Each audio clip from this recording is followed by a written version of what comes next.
Combate à pirâmide financeira. Polícia Federal desarticula esquema que teria lesado mais de 7 mil investidores em 17 estados do país e até do exterior. Combate à formação de cartel. GAECO deflagra a operação para combater o crime praticado por funerárias de Florianópolis e de Criciúma. O emprego formal em Santa Catarina. Saldo de vagas formais fecha outubro no azul e desempenho no ano é o quarto melhor do país. Parceria que dá resultado.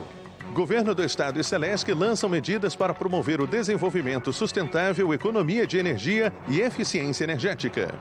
Os direitos de quem tem diagnóstico de câncer. Cartilha mostra a pacientes os direitos previstos em lei para pessoas que precisam enfrentar a doença.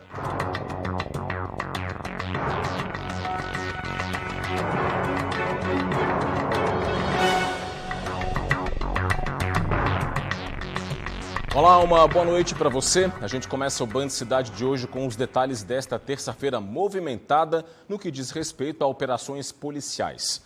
Uma delas, a Ouranós, desarticulou um grande esquema de pirâmide financeira praticado por uma organização criminosa. Foram cumpridos mandados nos 3 estados do Sul e em São Paulo. Foram cumpridos 28 mandados de busca e apreensão e 11 medidas cautelares contra 12 pessoas físicas e mais de 50 empresas, em Balneário Camboriú e Palhoça, em Santa Catarina, e nas cidades de Porto Alegre, Curitiba e São Paulo. A Polícia Federal bloqueou e sequestrou 473 imóveis, 10 embarcações, uma aeronave, 40 veículos de luxo, mais de 111 contas bancárias e 3 fundos de investimento, em um total de mais de 400 milhões de reais em bens. De acordo com as investigações, o esquema teria começado em 2020 na cidade de Balneário Camboriú e se expandido posteriormente para Curitiba e depois para São Paulo. Os criminosos usaram uma distribuidora de títulos e valores mobiliários para captar mais de R$1 bilhão de pelo menos 7 mil investidores de 17 estados do país e até do exterior. O dinheiro era supostamente utilizado na arbitragem de criptomoedas, sem qualquer controle, registro ou autorização dos órgãos competentes. O grupo usava um sofisticado esquema para esvaziar o patrimônio da instituição financeira usada para captar os recursos e assim sumir com o dinheiro das vítimas. A partir dessa captação bilionária, os recursos transitaram em várias contas de passagem de diversas empresas por meio de uma espécie de blindagem patrimonial para esvaziar o patrimônio da instituição financeira clandestina.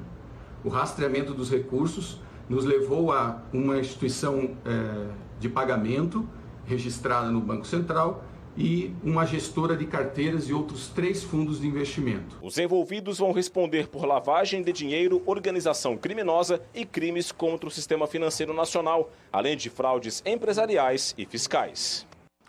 Outras 2 operações cumpriram mandados em Santa Catarina. Uma das ações envolveu tráfico de drogas e lavagem de dinheiro. A outra, a pirataria na transmissão de jogos de um dos maiores campeonatos de futebol do mundo. A Operação Torre Eiffel da Polícia Federal cumpriu 11 mandados de prisão preventiva, 4 de prisão temporária e 40 ordens de busca e apreensão nas cidades paulistas de Jales, Santa Fé do Sul, Votuporanga, São José do Rio Preto, Monte Aprazível, Rio Claro, Piracicaba, Americana, Sumaré, Santa Bárbara do Oeste e Guarujá, além de Balneário Camboriú, em Santa Catarina, e Catuti, em Minas Gerais. Um homem foi preso em Balneário Camboriú. A organização criminosa movimentou mais de 50 milhões de reais em recursos do tráfico. O dinheiro era lavado por meio de contas de empresas em nome de laranjas, compra e venda de imóveis e veículos de luxo, centros de beleza estética, revendas de veículos, empresas de mototáxis, açougues, supermercados e até o patrocínio de um time de futebol em Americana, interior paulista. Policiais civis de todo o país combateram grupos suspeitos de organizar e vender serviços piratas de streaming e TV por assinatura, incluindo transmissões clandestinas de jogos da Premier League, o campeonato inglês de futebol. A Operação 404 envolve também órgãos da Argentina, Estados Unidos, Peru e Reino Unido, além da própria organização da Premier League. Foram cumpridos 24 mandados de busca em Alagoas, Bahia, Espírito Santo, Mato Grosso, Minas Gerais, Pará, Paraná, Pernambuco, Rio de Janeiro, Santa Catarina e São Paulo, além da Argentina e dos Estados Unidos. 606 sites piratas foram derrubados, 238 deles hospedados no Brasil. Mais de 100 ofereciam de forma clandestina jogos do campeonato inglês. E o Grupo Especial de Combate ao Crime Organizado, o GAECO, deflagrou hoje a Operação Mercadores da Morte. O foco foi o combate a um cartel na prestação de serviços funerários. A operação cumpriu 32 mandados de busca e apreensão e apreendeu mais de R$200 mil em dinheiro, mais de R$340 mil em cheques, mais de $2 mil e documentos. De acordo com as investigações, o esquema de cartel teria começado em Florianópolis e se expandido para Criciúma. A estratégia era a mesma. Empresas do ramo funerário estabeleciam regras e valores superfaturados dos serviços. Juntas controlavam os preços para que não houvesse concorrência. As pessoas, ao procurar o serviço funerário, não tinham a opção de escolha daquela responsável por fazer o serviço ali do seu ente querido.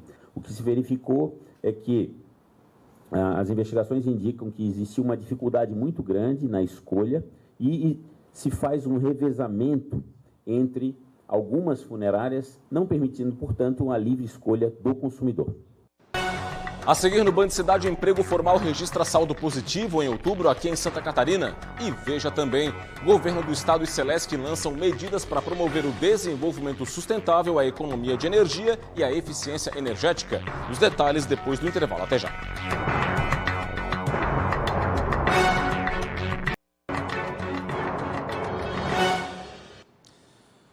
De volta com o Band Cidade, Santa Catarina fechou outubro com saldo positivo nas vagas formais de trabalho. Os dados do Ministério do Trabalho, baseados no CAGED, o Cadastro Geral de Empregados e Desempregados, estão aqui no nosso telão, vamos conferir. Em outubro, o Estado registrou 125.333 contratações, 113.302 demissões. Foi um saldo positivo de 12.031 vagas formais de trabalho. Está aqui uma alta de 0,5%, quarto melhor resultado entre os estados brasileiros, esse dado é frente a setembro. Do início do ano até agora, janeiro a outubro, quase 1.300.000 admissões, 1.200.000 demissões mais ou menos. O saldo total, aí bem preciso, 94.427 vagas com carteira assinada abertas. E nesse critério, Santa Catarina ficou pelo segundo mês seguido na quarta posição no ranking nacional. Foi uma alta de 4,03% frente ao período de janeiro-outubro do ano passado. Desempenho por setor agora. Serviços liderou a geração de vagas com carteira assinada no mês de outubro, 6.657 postos abertos, seguido pelo comércio, 3.364 postos abertos.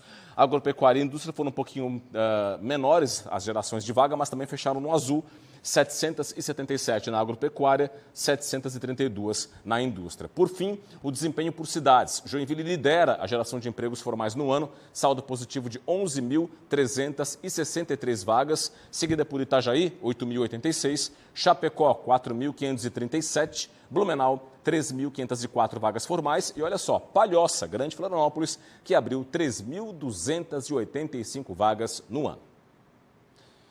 Mudando de assunto, Santa Catarina voltou a enfrentar chuva forte nesta terça-feira. Regiões como a da capital registraram altos volumes de chuva. Em dias assim, vale de tudo para se esconder da chuva.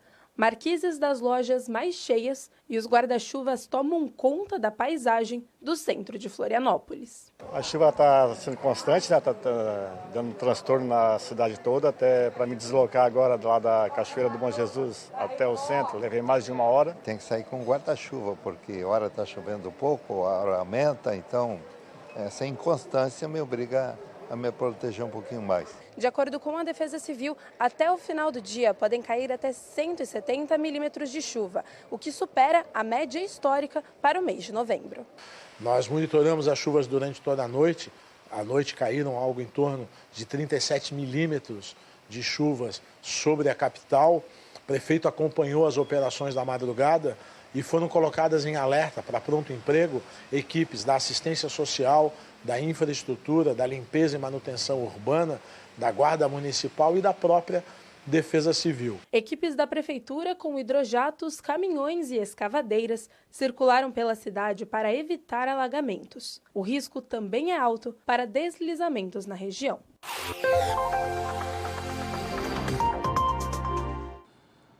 A boa notícia é que essa área de baixa pressão que trouxe toda essa chuva vai se afastar para alto mar, o que provoca uma melhora do tempo em Santa Catarina nesta quarta-feira. A madrugada e amanhã ainda vão ter muitas nuvens e chuva no litoral sul, Grande Florianópolis e Vale do Itajaí.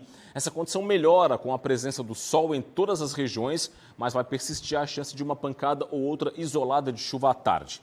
As temperaturas vão estar em elevação em todo o estado. Vamos conferir na tela. Florianópolis, mínima de 20, máxima de 24 graus. Em Joinville, variação entre 18 e 29. Em Blumenau, mínima de 18 e máxima de 30 graus. Viramos a página. Criciúma, mínima de 18 e máxima de 21 graus. Em Lages, variação entre 15 e 24. E em Chapecó, mínima de 18 e máxima de 30 graus. O governo do estado e a Celesc assinaram hoje um conjunto de ações para garantir o desenvolvimento sustentável, a economia de energia e também a eficiência energética em Santa Catarina. 70 milhões de reais. Esta é a economia prevista de recursos dos cofres públicos após a assinatura de um acordo de cooperação técnica entre o governo do estado e as centrais elétricas de Santa Catarina. Uma das medidas anunciadas foi a concessão das barragens para a Celesc, que deve desenvolver projetos de geração de energia. Nas cidades de Petrolândia e Mirim Doce, as barragens têm projeto, têm autorização ambiental, que isso é fundamental.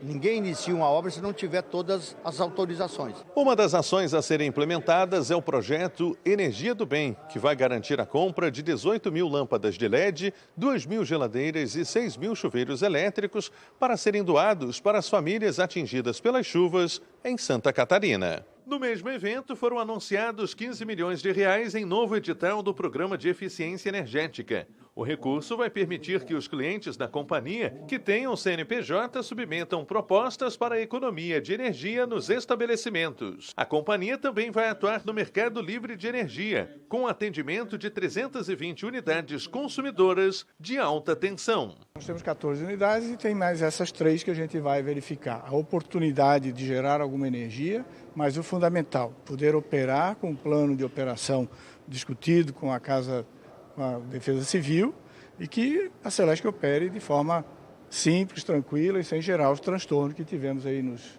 nas chuvas passadas. O acordo que passa a administração das barragens para a Celesc vai amenizar os impactos causados pelo transbordamento das estruturas e, ao mesmo tempo, liberar a Defesa Civil para outras ações emergenciais. A Celesc é uma parceira importante e quando ela passa a trabalhar em torno das barragens, certamente nós poderemos demandar as nossas energias, o nosso tempo focado nas outras ações de defesa civil.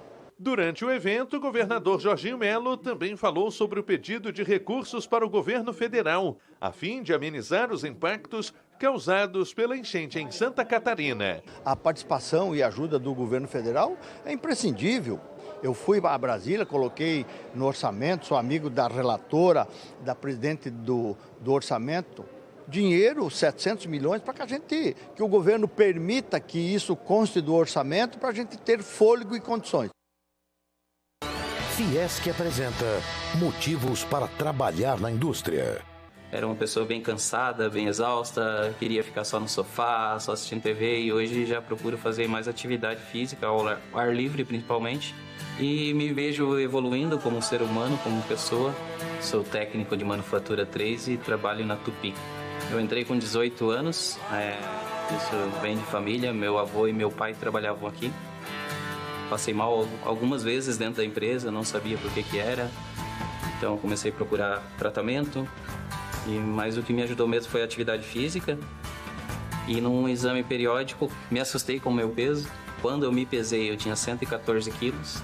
Atualmente estou com 80 quilos. Hoje minha rotina é bem diferente, é diária, academia, é sagrado para mim. A parceria que a empresa tem com o programa do SESI é muito válida, né? Porque facilita bastante para os funcionários. Então, eu sou uma pessoa que me entrego bastante, sempre procuro dar o meu máximo e há 6 meses atrás eu dava o meu máximo, mas chegava em casa exausto. E hoje eu venho, faço 1h30, 2 horas de academia, me sinto melhor, me sinto mais motivado para trabalhar e tenho mais disposição. Nem sempre é fácil, né? Mas tem que ter um ponto de partida. E que bom que eu tive esse tempo ainda para poder dar o ponto de partida, porque às vezes as pessoas não têm tempo, né? E me vejo evoluindo como ser humano, como pessoa e como profissional também. E buscando mais qualidade de vida, né, diariamente. Para se inscrever e tentar uma das vagas disponíveis na indústria catarinense, acesse o site que você já vê na tela, trabalhenaindustria.com.br. Você também pode acessar a partir do QR Code que também está na sua tela. No próximo bloco, a terceira fase da Operação Penalidade Máxima investiga 2 jogos com times catarinenses do Campeonato Brasileiro do ano passado por suspeita de manipulação. E veja também, uma cartilha ajuda pessoas com diagnóstico de câncer a fazer valer direitos previstos em lei. Os detalhes depois do intervalo. Já voltamos.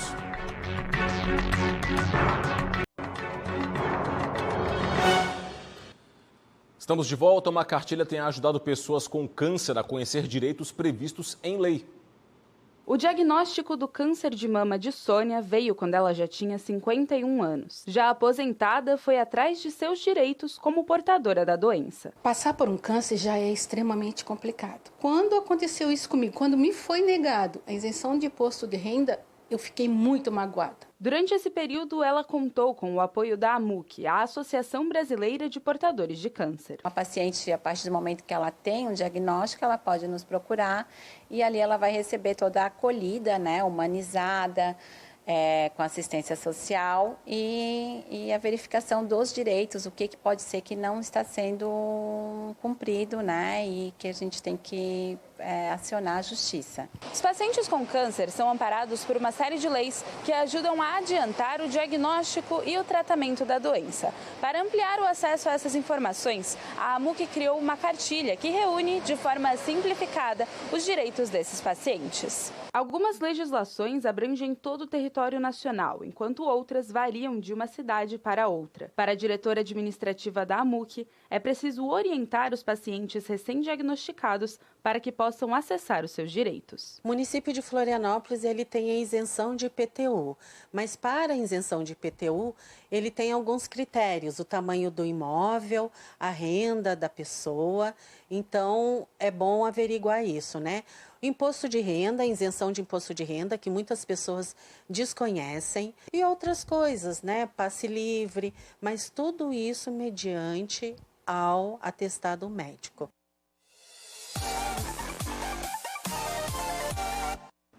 Foi deflagrada hoje a terceira fase da Operação Penalidade Máxima, que investiga a manipulação de jogos de futebol. 2 partidas com catarinenses envolvidos estão entre as investigadas.